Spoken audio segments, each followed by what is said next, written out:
like Indian literature? Are you a fan of Northeast literature? Are you looking for books that are based or about Northeast India? If the answer to any of these questions is yes, then my friends, you've come to the right video.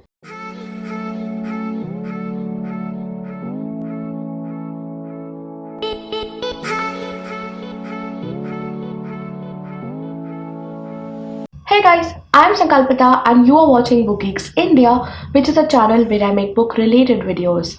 If you like books, if you love reading, make sure you're subscribed to my channel, like and share my videos, turn that notification on. And guys, please do comment because you know it that I love it when you comment.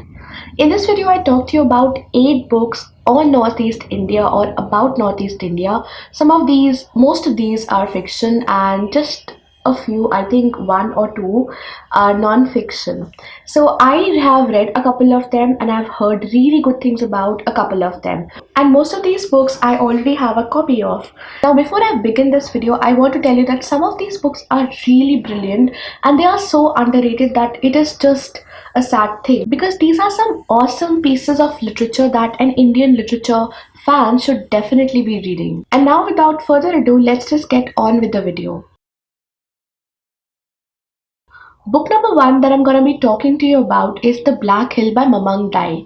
Now this book won the Sahitya Academy Award for the year 2017 and I read this book last year and ever since then I have been in love with this book. So this book basically is a historical fiction wherein the author has taken 2 historically recorded events and these 2 events she has woven into a beautiful story that is about a lot of things, including the tribal culture of the Northeast, the absolutely beautiful hills and the valleys, the British and missionaries. So these are the things that feature in this book. Now there were 2 events which were recorded in the history. So there was this disappearance of a French priest called Father Nicholas Crick, and there was the execution of this guy called Kajin Shah who belonged to the Mishmi tribe and he was executed for the murder of the father.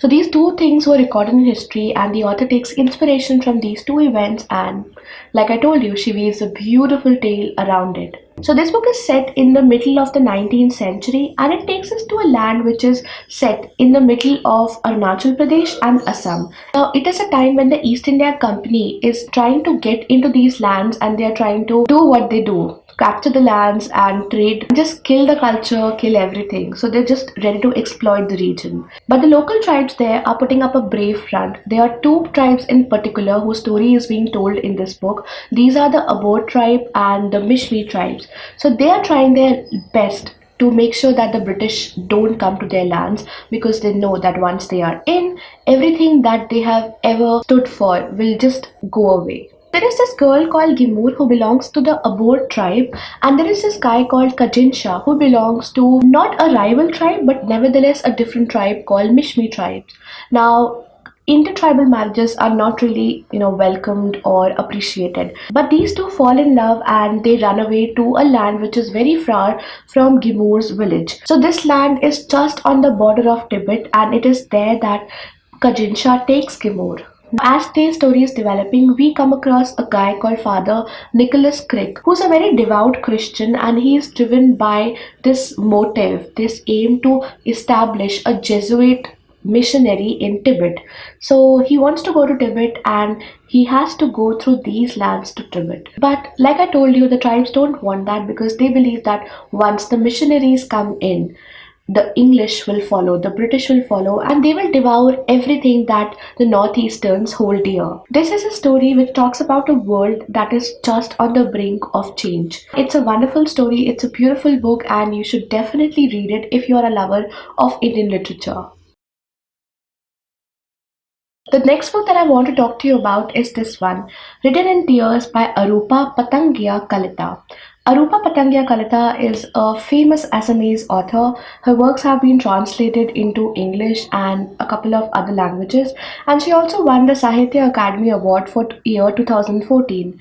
Now this is a book which is like a short story collection. It has a couple of stories, all of which are based in the land of Assam, and all of these stories are set in this beautiful landscape that is often torn by war and conflict. For example, there's a particular story about a half-burnt bus that passes through a city and changes the lives of all the peoples that live in it. And then there is the story of a girl called Arunima who gets married into this family, and when she goes and starts living with this family, she discovers that she has a fugitive brother-in-law. And because of this brother-in-law, the whole family has to make a lot of sacrifices, has to go through a lot of things that none of them wanted. Then there is another story about this young woman called Ayangala who provides food to insurgents until one day her life changes completely. So it is these stories, it is such stories that this book is full of. And I've not read this book, but I've heard such good things about it that, I had to recommend this book to you guys.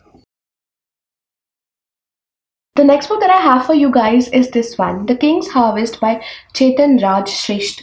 Now, this is one book that I cannot talk enough about. This is such a beautiful read. I have read a lot of books in my life, but this is one of my best books ever. Like, I read this so many years ago, but it had such an impact on me that I absolutely cannot forget this book, the stories in it, and the beauty of this book. There are two novellas in this book, and the first story tells us about this woman called Kamala who like murders her husband and hacks him into 47 pieces, and then she goes to the nearby police station and turns herself in. And there is this tough police cop called Dechan, a lady who's very tough and known for her reputation, who is put in charge of the investigation. From the outset, investigation seems like very easy. There is the murder and there is the murderer, and it seems like an open and shut case. But it is only when Dechan starts her investigations that she realizes that this case is not at all what it seems, and there are mysteries and angles and twists which she never expected. So this is the story of that murder and this case. Next story is about this farmer who lives in a land and farms a land that is completely cut away from civilization. So much so that he has lived in desolation, in isolation for almost 32 years. Now he knows that he owns a piece of his harvest to the king, and so it is that he decides that after 32 years, he decides to set foot in the capital of Sikkim. He decides to go to Gangtok and pay a tribute to his king.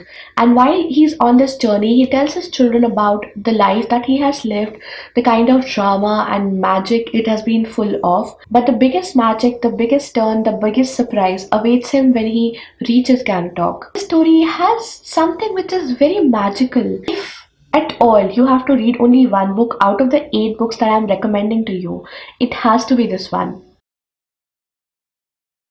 The next book that I would recommend to you is this one, Shay in Pauna Bazaar, Tales of Exile and Belonging from India's Northeast. So this author, Kishale Bhattacharjee, was the former resident editor of a famous television channel, and this is a place that he has covered for years and years, in fact decades. He finds himself in the heart of Manipur, and in this book he tries to understand everything about Manipur, the people, the culture, the conflict, the issues that plagues it.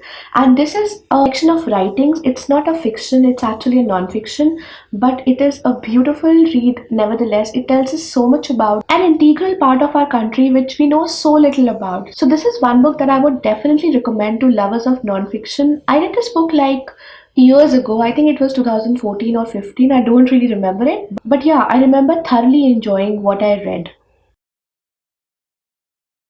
The next book that I want to talk to you about is this one, and it is a book again by the author Mamang Dai. So I've not read this book, but I have really heard good things about it, and I really can't wait to dig in. This book talks to us about a place called Pensam, which is like an in-between place, and this is the place, the territory of the Adi tribe, set deep in the mountains and almost cut away from civilization.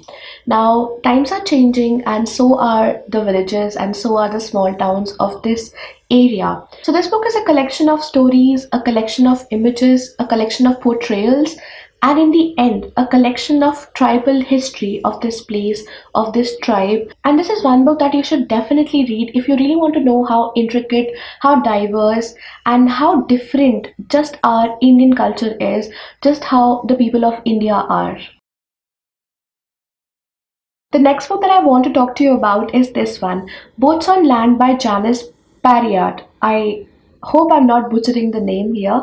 So Janice is a really famous author. She has authored a couple of books, and all of these books have got some rave reviews.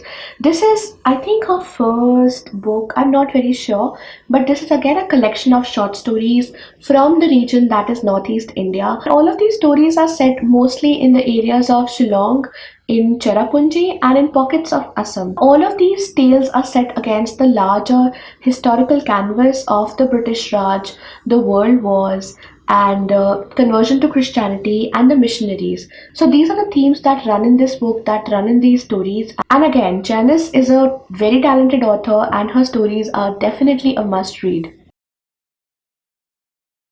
The next book that I want to talk to you about is this one, These Hills Called Home by Temsula Au. So this was gifted to me by a very close friend called Sudeepta. She's on Bookstagram. And if you follow Bookstagram or book lovers on Bookstagram, she's one book lover that you should definitely follow. So this book again is a collection of short stories which talk to us about the people of Nagas, the people of Nagaland called Nagas.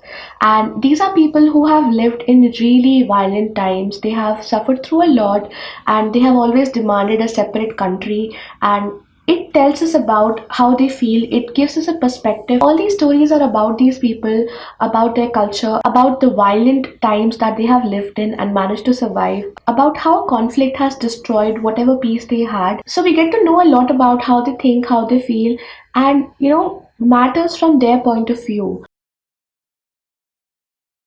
The next book that I want to talk to you about is this one. On a Clear Day, You Can See India by C. Balagopal. So this guy was an IAS officer who was posted for a while in the land of Manipur. And while he was there, whatever his observations were, whatever his experiences were, just how different he found the land of Manipur, the people of Manipur, the way things work in Manipur from the rest of the India is what this book is all about. So this is his recollections. In a way, it is a kind of memoir, a short memoir of only a little part of his life, but it has some really interesting observations. It has some really interesting anecdotes. So this is one book that I will definitely recommend to people who are looking forward to read something about the Northeast.